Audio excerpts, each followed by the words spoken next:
So నా క్వశ్చన్కి అయితే ఆన్సర్ వచ్చిందండి, ఎందుకంటే కావాల్సిన టైం తీసుకున్నారని చెప్పండి. ఎప్పుడన్నా నేను అడగొచ్చు. డెఫినెట్గా మీరు అడగండి. తను కూడా ఎగ్జాక్ట్లీ, నేను కూడా ఈగర్గా వెయిట్ చేస్తున్నా. ఆయన అంత అనాలిసిస్ చేస్తూ ఉంటే ఆడపిల్లల వైపు మాట్లాడినందుకు thank you so much. Thank you. నిజంగా అన్ని కారణాలు నిజంగా ఉంటాయండి, అది ఫేస్ చేసిన వాళ్ళకే తెలుస్తూ ఉంటుంది కూడా ఏంటి అనేది. బట్ బ్లేమ్ ఎక్కువ అవుతూ ఉంటుంటారు. కానీ లాస్ట్లో మీరు ఒక పాయింట్ అన్నారు, ఒక్కసారి కనుక కూర్చొని ఆలోచిస్తే వీటిలో ఖచ్చితంగా ఒక పాయింట్ ఉంటుంది మగపిల్లలని. అవును, ఖచ్చితంగా మీరు కనుక ఎందుకు రిజెక్ట్ చేసిందో స్టిల్ ఇప్పటికీ మాకు కారణం తెలియదనే వాళ్ళందరికీ కనుక ఈ వీడియో చూస్తే మీకు ఖచ్చితంగా మీ మనస్సాక్షికి కారణం తెలుస్తూ ఉంటుంది. సో మన ఎపిసోడ్కి వస్తే మ్యామ్, గజం కేవలం 26,000 రూపాయలతో 165 గజాల భూమి కేవలం 52 లక్షలు మాత్రమే. ఆడపిల్లలు ఒక అబ్బాయి చేతిలో రిజెక్ట్ అవ్వడానికి అంటే కొన్ని రోజులు స్నేహం చేసి ఆ తర్వాత ప్రేమలోకి వెళ్ళి సడన్గా చూడకపోవడం, నచ్చలేదని చెప్పడం, ఇలాంటివి చాలా ఎక్కువగా కనిపిస్తూ ఉంటాయి. పెళ్లి దాకా తీసుకెళ్లరు. కారణాలు ఏంటి అంటారు? అంటే పెళ్లి దాకా తీసుకెళ్లకుండా ఉండడానికి అన్ని ఇయర్స్ కలిసి ఉన్న వాళ్ళు సడన్ చేంజెస్ దేనివల్ల వస్తుంటాయి? అంటే నాకు ఉషా గారు చెప్తుంటే ఒక ఇన్సిడెంట్ కూడా గుర్తొస్తుందండి. హిందీ గజనీ సినిమాలో ఒక హీరోయిన్ ఉంటుంది, తను కూడా కారణాలు తెలియకుండానే సూసైడ్ చేసుకునేంత స్థాయికి వెళ్ళిపోయి చనిపోతుంది కూడా. కేసు కూడా అయింది. హీరోయిన్ పేరు నాకు గుర్తులేదు, కానీ ఒక ఆడపిల్లని అంత దారుణంగా రిజెక్ట్ చేస్తారు అబ్బాయిలు. తన జీవితం కూడా తలకిందులు అయిపోతుంది, డిప్రెషన్కి వెళ్ళిపోయి సూసైడ్ అటెంప్ట్ వరకు చేస్తారు. ఆడపిల్లలు చనిపోయిన సందర్భంలో హీరోయిన్నే చనిపోయింది కాబట్టి నేను అంటున్నాను. గజనీ సినిమాలో హీరోయిన్, హిందీ గజనీ సినిమాలో ఉంటుంది తను. తెలుగులో ఆడిషన్ కూడా ఇచ్చిందంట. కుదిరితే నేను ఫోటో పక్కన వేస్తాను, సెర్చ్ చేస్తారు. ఎటువంటి కారణాలు ఉంటాయని. సో అంటే ఒకళ్ళు రిలేషన్షిప్ని డీప్గా ఇన్వాల్వ్ అయ్యి తీసుకుని ఖచ్చితంగా వీళ్ళతోనే నా జీవితం అనుకున్నప్పుడు అబ్బాయిలు ఎస్కేపిజం చూపించి అంటే వేరే ఏదో కారణాల వల్ల రిజెక్ట్ చేసినప్పుడు ఏంటంటే అది కొంతమంది అమ్మాయిలకి ట్రామా కింద ఉంటుంది. సో వాళ్ళు తీసుకోలేరు, దాన్ని తీసుకోలేక ఇలాంటివి అంటే ఏంటంటే permanent solution for a temporary problem suicide వెళ్తూ ఉంటారు, విచ్ ఈస్ వెరీ అన్ఫార్చునేట్. యాక్చువల్గా చెప్పాలంటే నేను రీజన్స్ చెప్పే ముందర ఏం చెప్తానంటే, అమ్మాయిలకి ఎస్పెషలీ ప్రేమలోనో స్నేహం నుంచి ప్రేమలోనో అనుకుని రిజెక్ట్ చేయబడి లేదా లైఫ్ పార్ట్నర్ అనుకుని కొన్ని రోజులు ట్రావెల్ చేసి వద్దు అని రిజెక్ట్ చేయబడ్డ అమ్మాయిలు ఆత్మహత్య చేసుకోకుండా ఉండాలి అనే అంటే అంత డ్రాస్టిక్ నిర్ణయాలు తీసుకోకుండా ఉంటాకి నేనేం చెప్తానంటే, ఇలాంటి రిజెక్ట్ చేయటానికి కారణాల తర్వాత చెప్తాను.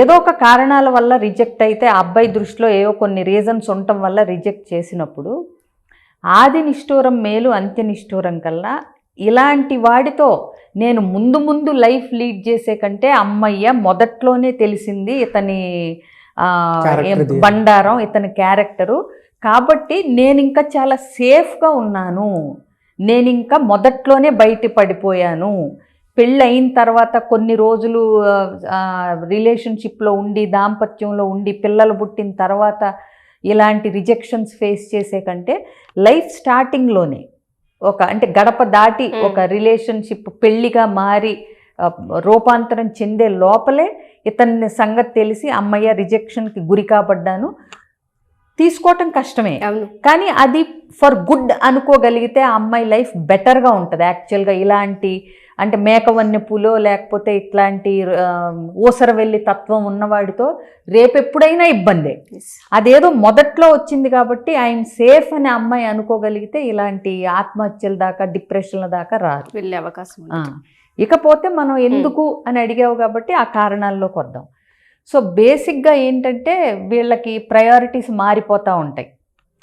స్నేహం చేసినప్పుడు పెళ్లి చేసుకుందాం అనుకున్నాక అది ఇంట్లో చెప్పిన తర్వాత ఇంట్లో వాళ్ళ రియాక్షన్స్ బట్టి కొన్నిసార్లు వీళ్ళే అంటే కమర్షియల్గా ఆలోచించడం వల్ల కొన్నిసార్లు ఏదైతేనేమి ప్రేమ వరకు పనికొచ్చిన అమ్మాయి కంటే పెళ్ళి ఇంకొక అమ్మాయిని చేసుకుంటే లైఫ్ ఇంకా ఫాస్ట్గా ఫైనాన్షియల్గా ఎదిగిపోద్ది అనుకున్నప్పుడు వచ్చే ప్రాబ్లం ఇది అమ్మాయిలకి అబ్బాయిల నుంచి.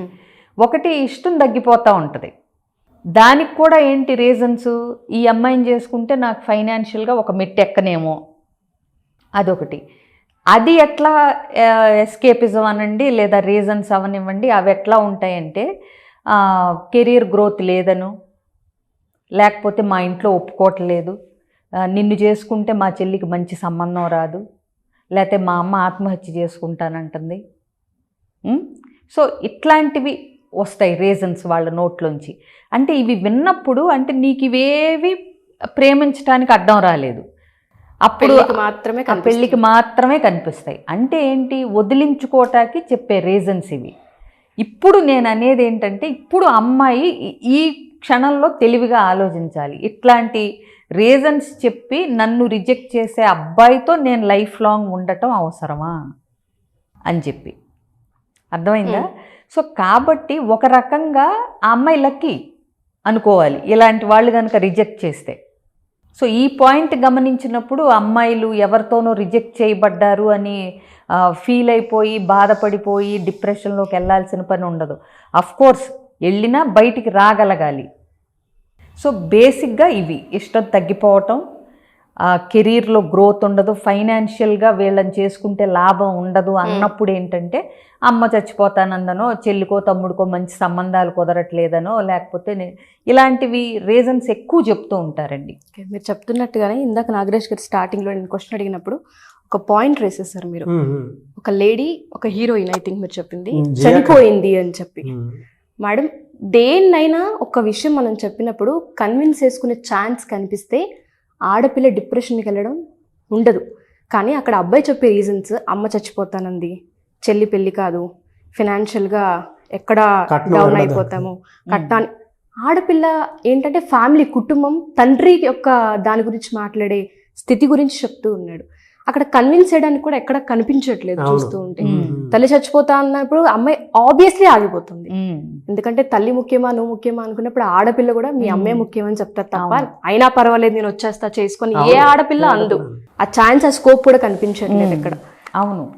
సో అట్లాంటప్పుడు అదే నేను అనేది. సో ఏ లెవెల్ ఆఫ్ ఇంటెన్సిటీతో వాళ్ళు కనెక్షన్ ఉంది, అమ్మాయి కనెక్ట్ అయిపోయింది అబ్బాయికి అన్న దాన్ని బట్టి అమ్మాయి ఎంత డిప్రెషన్లోకి వెళ్తుంది, ఎంత బాధపడుతుంది అనేది ఉంటుంది. ఇప్పుడు మ్యూచువల్గా ఓకే మన ఇద్దరికి సెట్ అవ్వట్లేదు. ఇప్పుడు చాలా కేసులు మా అప్పుడే చూసాం మేము. ఏంటంటే ఇష్టపడతారు, ఇద్దరిళ్లల్లో ఒప్పుకోరు, లేదా ఒకళ్ళిళ్లలో ఒప్పుకోరు. ఒకళ్ళకి ఏంటంటే రెండు పక్కల ఒప్పుకుంటేనే చేసుకోవాలి అని ఇద్దరు అనుకుంటారు. సో వీళ్ళింట్లోనో వాళ్ళింట్లోనో ఒప్పుకోరు. అప్పుడు దాన్ని ఇద్దరు స్పోర్టివ్గా అంటే తీసుకుని, సరే మనం ఇష్టపడ్డాం కానీ మన ఫ్యామిలీస్ ఇబ్బంది పడటం అనవసరం, మనం ఫ్రెండ్లీగా విడిపోదాం. అది బాధాకరమే కొంతకాలానికి, అంటే అది బాధ కలిగిస్తుంది. కానీ ఫ్యామిలీ కూడా ముఖ్యం అని చెప్పి ఫ్రెండ్లీగా విడిపోయి, మ్యూచువల్గా విడిపోయి తర్వాత వేరు పెళ్ళిళ్ళు చేసుకుని సుఖంగా ఉన్నాళ్ళు కూడా ఉన్నారు. సో కాబట్టి ఏంటంటే రిజెక్షన్ అని అనుకోకూడదు. అసలు ఒకళ్ళు రిజెక్ట్ చేసేది ఏంటి మనల్ని, అబ్బాయి అయినా అమ్మాయి అయినా రిజెక్షన్కి గురి కాబడ్డప్పుడు అది రిజెక్షన్గా తీసుకోవాల్సిన పని లేదు అనేది అబ్బాయి అయినా అమ్మాయి అయినా తెలుసుకున్నప్పుడు. ఫర్ ఎగ్జాంపుల్ ఇప్పుడు ఉందండి, ఒక అమ్మాయే, మనం అమ్మాయి గురించి కూడా మాట్లాడుకున్నాం కదా, ఒక అమ్మాయి ఒక అబ్బాయిని చేసుకోకుండా ఇంకొక అబ్బాయిని చేసుకుంటే లైఫ్ బాగుంటుంది అని వెళ్ళిపోయింది అనుకోండి. ఈ అబ్బాయి నిజంగా ప్రేమిస్తే తను ప్రేమించిన అమ్మాయి సుఖపడుతుంది, ఇంకొక స్టెప్ ఎక్కువలో ఉండి హాయిగా బ్రతుకుతుంది అన్నప్పుడు నిజంగా ఇష్టపడితే కనుక దాన్ని ఒప్పుకోగలగాలి. అంటే నేను ఇచ్చే లైఫ్ కంటే ఆ అమ్మాయి బెటర్ లైఫ్లోకి వెళ్తాను అని అంటుంది, వెళ్ళింది అన్నప్పుడు హ్యాపీగా ఉండాలా వద్దా నిజంగా ప్రేమ అయితే. బట్ అదేమవుతుంది, రివెంజ్ కింద మారుతుంది కొంతమందిలో, యాసిడ్లు పోయటం ఇవన్నీ అందుకే కదా. అవును, అక్కడ ప్రేమ కంటే ఏదో ఫ్యాక్టర్స్ ఇన్ఫ్లుయెన్స్ చేస్తాయి. మెచ్యూర్డ్ ప్రేమ ఉన్నప్పుడు ఏంటంటే నీ సుఖమే నే కోరుకున్నా, నిన్ను వీడి అందుకే వెళుతున్నా అన్నట్టు నిజంగా అందులో ఒక పరిపక్వమైన ప్రేమ ఉన్నప్పుడు అవతలాళ్ళకి వాళ్ళకి నచ్చింది చేసుకునే స్వేచ్ఛ ఉండాలి. సో అమ్మాయి నిన్ను వద్దనుకుని నీకంటే బెటర్ లైఫ్ కోసం ఎగిరి వెళ్ళిపోయినప్పుడు నువ్వు దాన్ని స్వీకరించగలగాలి. ఆ అమ్మాయిని ఇష్టపడ్డావు, ప్రేమించావు కాబట్టి. అబ్బాయి వైపుకి వచ్చినా అంతే, నిన్ను వద్దనుకున్నాడు, ఇంకొక అమ్మాయిని చేసుకుంటే లైఫ్ బాగుంటుంది అనుకుని వెళ్ళిపోయాడు. సో వెంపర్లాడటము అనవసరం, అదే పట్టుకుని జీవితాన్ని ముందుకు తీసుకెళ్లకుండా ఆగిపోవటం అనవసరం. బాధ ఉంటుంది, దాన్ని ఓవర్కమ్ చేయటం ఎట్లాగో తెలుసుకుని ముందుకెళ్ళినప్పుడు ఈ ట్రామాలు డిప్రెషన్లు అమ్మాయిలకే కాదు, అబ్బాయిలు డిప్రెషన్లోకి వెళ్ళిపోయిన వాళ్ళు, సూయిసైడ్ చేసుకున్న వాళ్ళు ఉంటారు. ఎందుకంటే ఎమోషనల్ ఇదికి వచ్చేసరికి అమ్మాయి అయినా ఒకటే, మనసు అబ్బాయికైనా ఒకటే. ఇన్ఫ్యాక్ట్ అబ్బాయిలు ఎక్కువ కాలం కూడా కంటిన్యూ అవుతుంది అమ్మాయిల కంటే ఇన్ఫ్యాక్ట్. సో మీరు ఇందాక ఒక మాట అన్నారు విషయం మేడం, ఆడపిల్లలు ఒకసారి అటువైపు అబ్బాయి కనుక ఓన్ చేసుకున్న తర్వాత కుటుంబాన్ని కూడా మర్చిపోయి అంతా తానే అని తన కుటుంబాన్ని కూడా అడాప్ట్ చేసేసుకుంటూ ఉంటుంది. వాళ్ళ కుటుంబ పరిస్థితులు ఏ విధంగా ఉన్నాయో ఆ విధంగా మారే ప్రయత్నం చేస్తూ ఉంటుంది. కొంతమంది ఆడపిల్లలైతే మారిపోతూ ఉంటుంటారు, వాళ్ళకి నచ్చిన విధంగానే తయారవుతూ ఉంటుంటారు. వాళ్ళకి నచ్చిన వస్తువుల దగ్గర నుంచి మనం చూసుకున్నా, వాళ్ళ డ్రెస్సింగ్ స్టైల్ నుంచి మనం చూసుకున్నా, ప్రతి దాంట్లో కాంప్రమైజ్ అండ్ దాంతోపాటు ఇష్టంతో చేస్తూ ఉంటుంటారు వాళ్ళు. ఎస్పెషల్లీ మనం చాలా సందర్భాలు, ఇందాక మీరు ఒక మాట అన్నారు, అబ్బాయిలు ఎక్కువ రోజులు మోస్తూ ఉంటారు అమ్మాయిల కంటే కూడా అని. బట్ అమ్మాయిలు డిప్రెషన్కి వెళ్ళిపోయి అబ్బాయిలు నలుగురితో చెప్పుకునే ప్రయత్నం చేస్తారు. ఆడపిల్లల ఈ అవమానాన్ని ఇంకొక ఆడపిల్లతో పంచుకోవడానికి కూడా చాలా ఇన్సెక్యూర్గా ఫీల్ అవుతూ ఉంటుంటుంది. ఆ ధైర్యం కూడా చేయదు, ఇక్కడ అవమానం ఫీల్ అవుతూ ఉంటుంటుంది. దానివల్ల సూసైడ్స్ అని, లేదా ఇంట్లో చెల్లిపోవడాలని చాలా మంది అలానే. ఇంకొకటి ఏంటంటే ఇక్కడ లైఫ్లో ఇంకో పార్ట్నర్ వచ్చినా తీసుకోవడానికి ఆలోచిస్తూ ఉంటుంది, వాళ్ళకి ఖచ్చితంగా గ్యాప్ క్రియేట్ అవుతూ ఉంటుంది అక్కడ. కానీ ఇందాక మీరు చెప్పినట్లంటే నాకు 4 మేజర్ పాయింట్స్ చాలా బాగా నచ్చాయి. ఏ అబ్బాయి అయినా సరే అండి, అప్పుడు దాకా ఫ్రెండ్షిప్లో ప్రేమ పేరు దాకా తీసుకొచ్చి ప్రేమని పెళ్ళి అనేటువంటి పాయింట్ దాకా తీసుకెళ్ళినప్పుడు దాన్ని అక్కడ స్నేహంతోనే ఆపాలని చూసేటువంటి వాళ్ళు చాలామంది ఉంటారు. కారణాలు ఏంటంటే మీరు ఇందాక చెప్పిన కారణం ఒకటి, ఫినాన్షియల్ నీడ్స్ మ్యాచ్ అవ్వకపోవడం అమ్మాయికి అబ్బాయికి మధ్య. ఎలానంటే వీళ్ళ ముందే పెళ్ళికి ముందే స్నేహం పేరు మీద ఇంట్లో పరిచయం చేసేసి మనం ప్రేమించుకుందాం అని చెప్పేసి కొద్ది రోజులు బాగానే తిరుగుతారు. బట్ ఫినాన్షియల్ నీడ్స్ మాత్రం డెఫినెట్గా మీట్ అవ్వవు. కట్నం ఎక్కువ వస్తుందనో, లేదంటే కమ్యూనిటీని మధ్యలో తీసుకురావటము, లేదా కొంతమంది మన చెల్లికి ఏమైనా పెళ్లి సంబంధం వస్తుందా, నువ్వు చేసేదేమన్నా మంచిగా ఉందా అని మాట్లాడటము. ఇంకొంతమంది మదర్ నువ్వు కనుక ఇంట్లో తీసుకొచ్చావంటే నేను సూసైడ్ చేసుకుని చచ్చిపోతా అని బెదిరించడం. సడన్గా ఈ అమ్మాయికి ఏ అబ్బాయి కొన్ని రీజన్స్ చెప్పి చెప్పనట్టు ఉండి ఉన్నట్టు దాపరికం లేకుండా స్టేట్లోనే వదిలేస్తారు. అమ్మాయి అక్కడ రిజెక్ట్కి గురి కాబడుతుంది. బట్ మిమ్మల్ని ఎవరైనా సరే అంటే కారణం లేకుండా ఈ విధంగా చేస్తున్నారు అనేటువంటి ఆడపిల్ల ఎవరన్నా పొరపాటున మీరు ఫీల్ అవుతూ ఉంటే, ఇవే కారణాలు ఉంటాయి, వాటిలో అటు చుట్టూనే అనాలిసిస్ ఉంటుంది అనమాట. బలంగా అనాలిసిస్ వాటి చుట్టూనే ఉంటుంది. ఎగ్జాక్ట్లీ. ఈ కారణాలు చూపించి అంటే ఎగ్జిబిట్ చేస్తున్నారు, ప్రొజెక్ట్ చేస్తున్నారు అన్నప్పుడే ఆడపిల్లలు మేల్కోవాలి డెఫినెట్గా. అని నేను కూడా ఇక్కడ ఇంకొకటి చెప్దాం అనుకుంటున్నాను. ఫ్రెండ్షిప్ పేరుతో ఉన్నప్పుడు మీరు వాళ్ళ ఇళ్ళకి వెళ్ళిపోయిన తర్వాత, వీళ్ళు ప్రేమ అని వీళ్ళు స్టార్ట్ చేసిన తర్వాత అబ్బాయిలు కొంతమంది కొద్ది రోజుల తర్వాత బాగానే ఉంటుంది.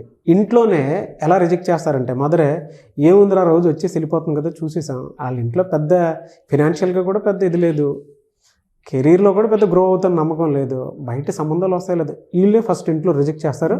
వాడికి మీ మీద చిరాకు వచ్చేలా చేస్తారు, ఇష్టం తగ్గిపోతుంది ఆటోమేటిక్గా, మీ మీద అసలు ఒపీనియనే రాదు. ఫస్ట్ ఉన్నన్ని రోజులు ఫ్రెండ్షిప్లో ఉన్నంత స్వీట్నెస్, ప్రేమలో ఉన్నంత స్వీట్నెస్ ఫిజికల్ దాకా వెళ్ళిపోయిన తర్వాత, అన్నీ అయిపోయిన తర్వాత మిమ్మల్ని రిజెక్ట్ చేయడానికి కారణాలు కూడా ఇంట్లో వాళ్ళే ఫస్ట్ రిజెక్ట్ చేసి పడేస్తారు. అంటే మీకు క్యారెక్టర్ అసాసినేషన్ కింద దానికి తీసుకెళ్తారు. చాలా మంది ఆడపిల్లలు ఇది కామెంట్ బాక్స్లో పోస్ట్ చేయకపోతే అప్పుడు అడగండి, నా జీవితం ఇలా అయిపోయింది నాగరాజ్ గారు, ఉషా గారు అని చెప్పేసి కింద ఈ టాపిక్ తీసుకున్నందుకు. బట్ ఎనీవేస్ థ్యాంక్ యూ అండి, ఒక మంచి టాపిక్ని, ఎందుకంటే ఆ పాయింట్ నుంచి తీసుకున్నందుకు మీ ఇద్దరికి స్పెషల్ థ్యాంక్స్. డెఫినెట్గా ఇచ్చేస్తారండి. నేను కూడా అనేది ఏంటంటే అండి, ఇందాక కూడా చెప్పాను నేను, ఇవే కారణాలు కనుక చూపించి ఒక అబ్బాయి రిజెక్ట్ చేస్తే, ఈ కాలం అమ్మాయిలు ప్రతినిధులుగా ఈ కాలానికి ఇప్పుడున్న ఇదిగా దాన్ని బెటర్ కోసమే అనుకుని చూసుకోగలగాలి. అంటే అమ్మయ్య ఇలాంటి వాడినా నేను ఇష్టపడింది బ్రతికిపోయాను అనే యాటిట్యూడ్లో థింక్ చేసినప్పుడు అమ్మాయికి మనం ఇందాక కూడా కనిపిస్తుంది, డిప్రెషన్లు ట్రామాలు రావు. అమ్మయ్య బాబోయ్ బోన్లోకి వెళ్ళబోయి బతికిపోయాను అనే ఒక ఫీలింగ్ రావాలి. ఇలాంటి అబ్బాయినా నేను ఇష్టపడింది, ఇతన్ని చేసుకుంటే నా లైఫ్ లాంగ్ ఇలా అసాసినేషన్ క్యారెక్టర్ కానీ ఎమోషన్స్ కానీ ఏదైనా సరే, సో వీళ్ళకి ఇలా మొదలైన కోరికలకు అంతుండదు వాళ్ళకి.